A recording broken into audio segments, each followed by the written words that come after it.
Je vais faire une petite touche pour ce numéro. Je donne un petit conseil aux agriculteurs ou bien aux entrepreneurs ou aux agripreneurs qui font la culture, que ce soit de la tomate, de l'aubergine ou bien des légumes fruits ou bien des cultures vivrières, de beaucoup plus donner des engrais riches en potassium. C'est très, très important pour un meilleur rendement de votre culture ou un meilleur rendement de votre spéculation. C'est très important. Et si vous ne savez pas quel engrais mettre, je vous propose par exemple d'aller chez les services de conseils. Ils vont beaucoup plus vous aider à avoir des engrais spécifiques qui sont sur le marché. Je vous donne certains exemples. Utilisez par exemple du sulfate de potassium. Le sulfate de potassium est très riche en potassium. Ça va vraiment booster votre rendement. En dépit de l'utilisation du NPK, utilisez le sulfate de potassium ou bien du chlorure de potassium pour ceux qui font la culture du palmier, la culture de la pastèque. Utilisez ces deux engrais, ça va beaucoup plus vous aider. Utilisez aussi les engrais foliaires, ça va beaucoup plus booster votre rendement. Donc, c'était juste un petit conseil que je voulais donner aux producteurs. Ok, donc utilisez plus les engrais riches en potassium, ça va booster votre rendement. Et parlez-nous des avantages de l'agriculture conventionnelle. Ok, les avantages de l'agriculture conventionnelle. Vous voyez, aujourd'hui au Bénin, je dirais que on ne fait pas encore de l'agriculture conventionnelle comme il le faut. L'agriculture conventionnelle, c'est vrai, ça a ses inconvénients. Mais le premier avantage que ça, c'est que si vous voulez faire du chiffre, faites de l'agriculture conventionnelle. Pourquoi? Parce que vous avez une meilleure productivité, vous avez un meilleur rendement et sur le marché, vous allez encore beaucoup plus vendre vos produits. Et on a constaté aujourd'hui que la demande est tellement aussi forte que les agriculteurs qui sont sur le marché n'arrivent pas à satisfaire cette demande. Et beaucoup d'entre eux continuent toujours de faire l'agriculture traditionnelle. Et l'agriculture traditionnelle, aujourd'hui, on est au 21e siècle. L'agriculture traditionnelle n'est plus d'actualité. À la rigueur, faites de l'agriculture conventionnelle pour pouvoir satisfaire la demande. Donc, le premier avantage qu'il y a dedans, c'est d'abord se faire du chiffre. Personne ne rentre dans l'agriculture pour se faire du plaisir, mais on rentre dans l'agriculture pour se faire du chiffre, pour satisfaire la demande locale, parce que la demande, elle est là. Donc, vous voulez offrir quelque chose. Donc, le premier avantage, comme je l'avais dit tantôt, c'est de faire du chiffre. Deuxième avantage, c'est d'améliorer vraiment la qualité de votre production. Troisième avantage, vous avez beaucoup plus de facilité à travailler. Je donne un exemple terre à terre. Quand vous faites l'agriculture biologique, par exemple, et vous voulez utiliser les engrais ou bien les pesticides bio. Les pesticides bio demandent beaucoup plus de travail, beaucoup plus d'énergie, beaucoup plus de temps. Mais par contre, quand vous entrez dans l'agriculture conventionnelle, vous faites votre pulvérisation une fois. Alors là, vous voyez que les nuisibles, et les maladies, ou tout ce que vous avez remarqué comme pesticides, peste dans votre champ disparaît. Donc, l'avantage, c'est que ça facilite les travaux, ça améliore la qualité de votre produit, ça booste la productivité, ça vous permet d'avoir un bon chiffre d'affaires et par ricochet, si vous finissez vraiment votre production, vous allez être content et être fier de vous. Vous allez être content, être fier de vous. Et ce type d'agriculture n'a-t-il pas des inconvénients? Ok, en ce qui concerne les inconvénients, vous savez, ce qui a de l'avantage a toujours eu d'inconvénients. Comme premier inconvénient que je peux dire par rapport à l'agriculture conventionnelle, c'est, disons, c'est la santé. Parce que l'agriculture conventionnelle fait appel à beaucoup plus l'usage des produits chimiques. Et donc, quand on est tout le temps en contact avec les produits chimiques, vous êtes exposé, en fait. Comme je l'ai dit, si vous avez une mauvaise gestion disons, des intrants agricoles, là, vous allez endommager votre santé. Et deuxième inconvénient, c'est que en agriculture conventionnelle, on utilise beaucoup plus les engrais chimiques. Les engrais chimiques, on a constaté, l'expérience a été démontrée que ça appauvrit le sol et ça détruit aussi la biodiversité et ça crée des dégâts dans le sol. Et aujourd'hui, si vous partez peut-être dans les pays comme l'Italie, ils ont près de 10 000, il y a beaucoup d'hectares qui sont vraiment inexploitables aujourd'hui. Pourquoi? Parce qu'ils avaient eu à faire vraiment un essai d'usage d'engrais par le passé. Et puis, ces terres ne sont plus exploitables. Il faut mettre ces terres en jachère, les laisser afin de les restaurer et tout ça, tout ça. Donc, voilà un peu, disons, les inconvénients. Un autre inconvénient, c'est que ça demande beaucoup plus de fonds. Donc, si vous voulez faire de l'agriculture conventionnelle, vous devez avoir les ressources qu'il faut. L'agriculture conventionnelle, c'est pas donné à tout le monde.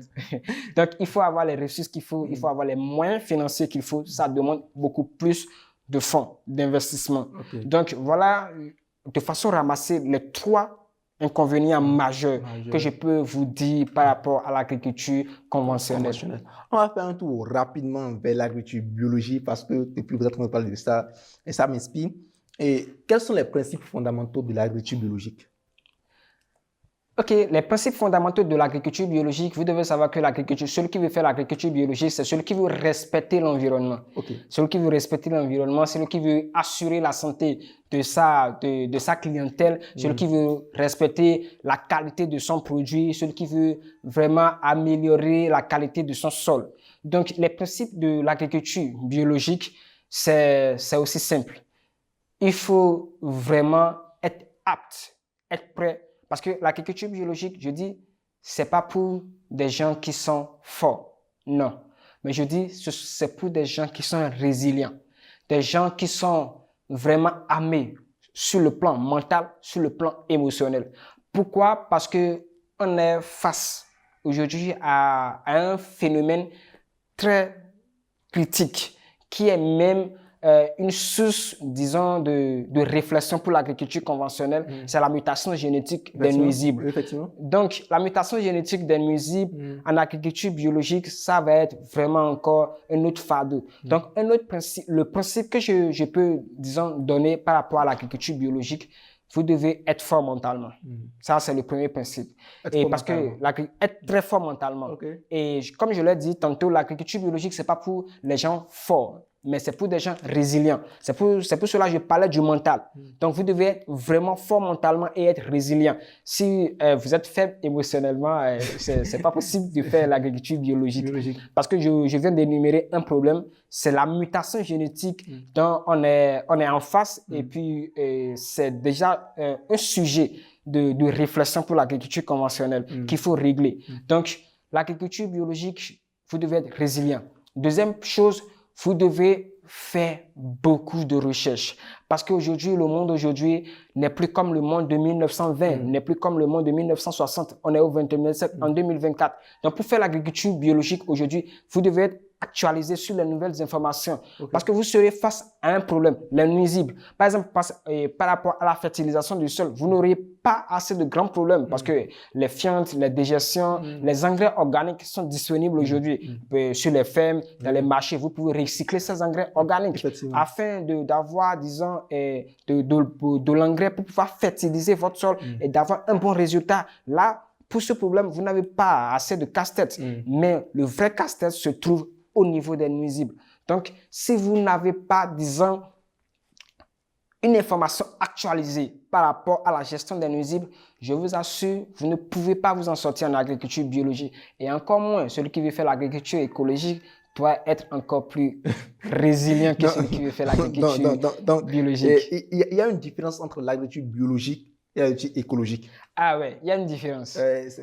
Il y a une différence. Beaucoup de gens pensent que l'agriculture biologique, c'est ça qu'est l'agriculture écologique. Non. Aujourd'hui, l'agriculture biologique, c'est vrai, l'avantage de l'agriculture biologique, c'est d'améliorer la qualité du produit, assurer la bonne santé du consommateur et tout. Mais l'agriculture écologique, ça va au-delà de ça. Ça va au-delà de ça dans ce sens que ça assure la sécurité alimentaire du consommateur, mais ça assure aussi la santé ou bien la sécurité de tout l'écosystème. C'est-à-dire aujourd'hui, vous pouvez faire de l'agriculture écologique et biologique sans pour autant assurer la santé de l'écosystème ou bien de la biodiversité. Donc l'agriculture écologique, ça entre dans la santé ou bien dans la préservation de l'écosystème. Donc, voilà un peu la différence. Celui qui fait l'agriculture biologique ne fait pas forcément de l'agriculture écologique. Donc, mais celui qui fait l'agriculture écologique fait de l'agriculture biologique d'abord, mais il assure aussi la santé ou bien la sécurité de la biodiversité. Je vais parler de la faune, de la flore et tout ce qui entre dans l'écosystème de la biodiversité. Et je crois que celui-là, il fait beaucoup plus l'agriculture écologique. Donc voilà un peu la différence entre les deux agricultures. L'agriculture écologique ou bien l'agriculture biologique, est-elle plus rentable? Ça, c'est une question... En termes de rentabilité, est-ce que je peux baser mon entreprise sur l'agriculture biologique ou bien écologique? Il me dit que je vais me faire des chiffres et être à l'aise toute une vie. Ok, bon, vous savez, en ce qui concerne la rentabilité, tout est question du marché. La rentabilité d'un produit passe par la qualité du marché sur lequel vous vous êtes positionné. Je profite de l'occasion pour dire à toute personne qui fait de l'agriculture et qui dit que l'agriculture n'est pas rentable, sachez que peut-être c'est parce que vous êtes sur le mauvais marché. Si vous êtes sur le mauvais marché, vous allez vendre votre produit à un prix bas. Vous savez, le kilo de la tomate qui se vend à Tokpa à 200 francs, ok? Ce même kilo dans un supermarché, c'est pas à 200 francs. Effectivement. Je ne sais pas si je me suis fait comprendre. Si vous partez, par exemple, vous trouvez un marché des restaurants, vous n'allez pas trouver ce même kilo de tomates biologiques que vous avez vendu à 200 francs à Tokpa. Vous n'allez pas vendre ça chez les restaurants à 200 francs. Chez les hôtels, c'est pas à ce prix-là. Donc, la rentabilité, pour ceux qui veulent faire, et d'ailleurs même, c'est pour toutes les cultures, pour ceux qui veulent faire, disons, l'agriculture biologique, votre rentabilité passe par le marché sur lequel vous vous êtes positionné. Si vous vous positionnez sur un bon marché, vous allez vous faire du bon chiffre. Mais si vous vous positionnez sur un marché qui n'a pas de la valeur, vous n'allez pas vous faire du chiffre. Et encore mieux, là, l'une des meilleures rentabilités, si vous trouvez encore un marché à l'extérieur, vous exportez votre produit, c'est encore gloire à Dieu. Vous allez encore vous faire du bon chiffre. Du bon chiffre. Donc, je trouve que la rentabilité de votre produit passe par la qualité de votre marché. Par la qualité de votre marché. Voilà. Et dites-moi, comment l'agriculture biologique ou écologique peut-elle se comparer à l'agriculture conventionnelle en termes de rendement et de bénéfices? Vous savez, l'agriculture biologique et l'agriculture écologique, il n'y a pas match. Il n'y a pas match. En matière de qualité, il n'y a pas match. Mais en matière de rendement, je vais parler, je parlerai beaucoup plus de l'agriculture urbaine pour que vous compreniez. Parce que celui qui fait de l'hydroponie fait de l'agriculture conventionnelle, c'est-à-dire l'agriculture verticale, mais il utilise purement les produits chimiques. Mais celui qui fait de l'aquaponie fait de l'agriculture biologique. La différence, c'est que l'autre utilise purement le naturel, mais l'autre utilise du bio. Parce que dans le système de l'hydroponie, il faut mettre de l'engrais chimique dans tout le système et tout ça. Mais de l'autre côté, vous allez faire, comment on appelle, il y a les poissons qui envoient de l'engrais. Mais dans l'agriculture verticale, on peut estimer, je parle d'une estimation, je précise bien les mots, je parle d'une estimation que les deux rendements sont approximatifs. Tout part de la technique culturelle que vous avez mise en place. Parce que c'est tout le secret. Si vous avez une mauvaise technique culturelle, celui qui fait de l'agriculture, comment on appelle, de l'hydroponie, aura un rendement inférieur à comparativement à celui qui fait de l'aquaponie et qui a mis en place une bonne technique culturelle. Donc, le secret par rapport au rendement, c'est au niveau de la technique. Je ne sais pas si je me suis fait comprendre. Maintenant, celui qui fait de l'hydroponie, il a un rendement vraiment supérieur. Pourquoi? Parce que la quantité d'engrais qu'il met dans son dispositif, lui, il a déjà quantifié ça. Et il sait que, bon, s'il met peut-être 10 kilos du NPK mélangé avec de l'urée, avec du sulfate de potassium, avec des engrais foliaires, il peut avoir 10 tonnes. Je ne sais pas si je me suis fait comprendre. Mais celui qui fait de l'aquaponie, et il voit qu'avec 1000 poissons, ça peut suffire pour fertiliser peut-être son système. Il peut avoir peut-être 8 tonnes ou bien 9 tonnes. Donc, c'est un rendement approximatif.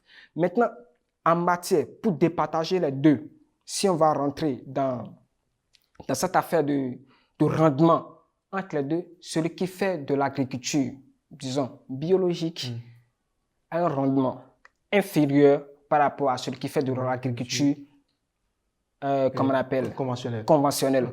Pourquoi? Parce que de l'autre côté, les choses sont beaucoup plus chimiques et ça booste le rendement.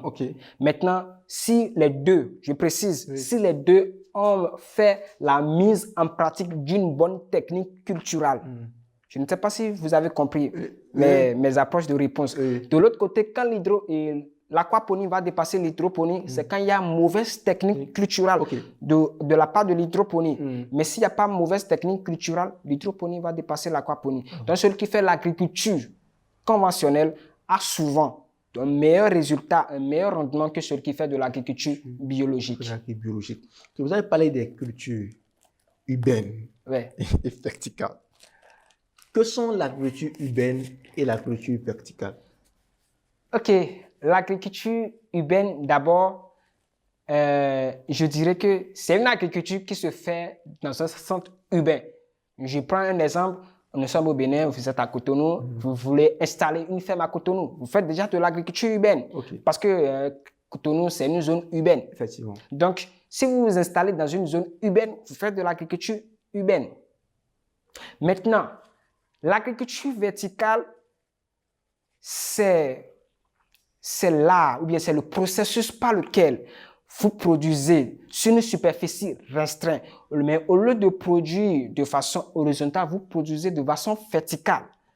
Moi, j'ai vu des cultures, par exemple, des tomates qui ont fait près de 6 mètres de haut, des tomates de 4 mètres de haut. Si vous partez sur des fermes, de l'eau à la bouche, des souciers, peut-être des fermes qui sont vraiment un peu calées en agriculture urbaine dans les pays européens. Vous allez voir ceux dont je suis en train de parler, des fermes qui ont des poivrons qui font près de 4 mètres de haut. 4 mètres de haut? 4 mètres, oui, 4 mètres de haut, et c'est des choses de dingue. Donc, l'agriculture urbaine, d'abord, c'est une agriculture qui se fait déjà dans une zone urbaine.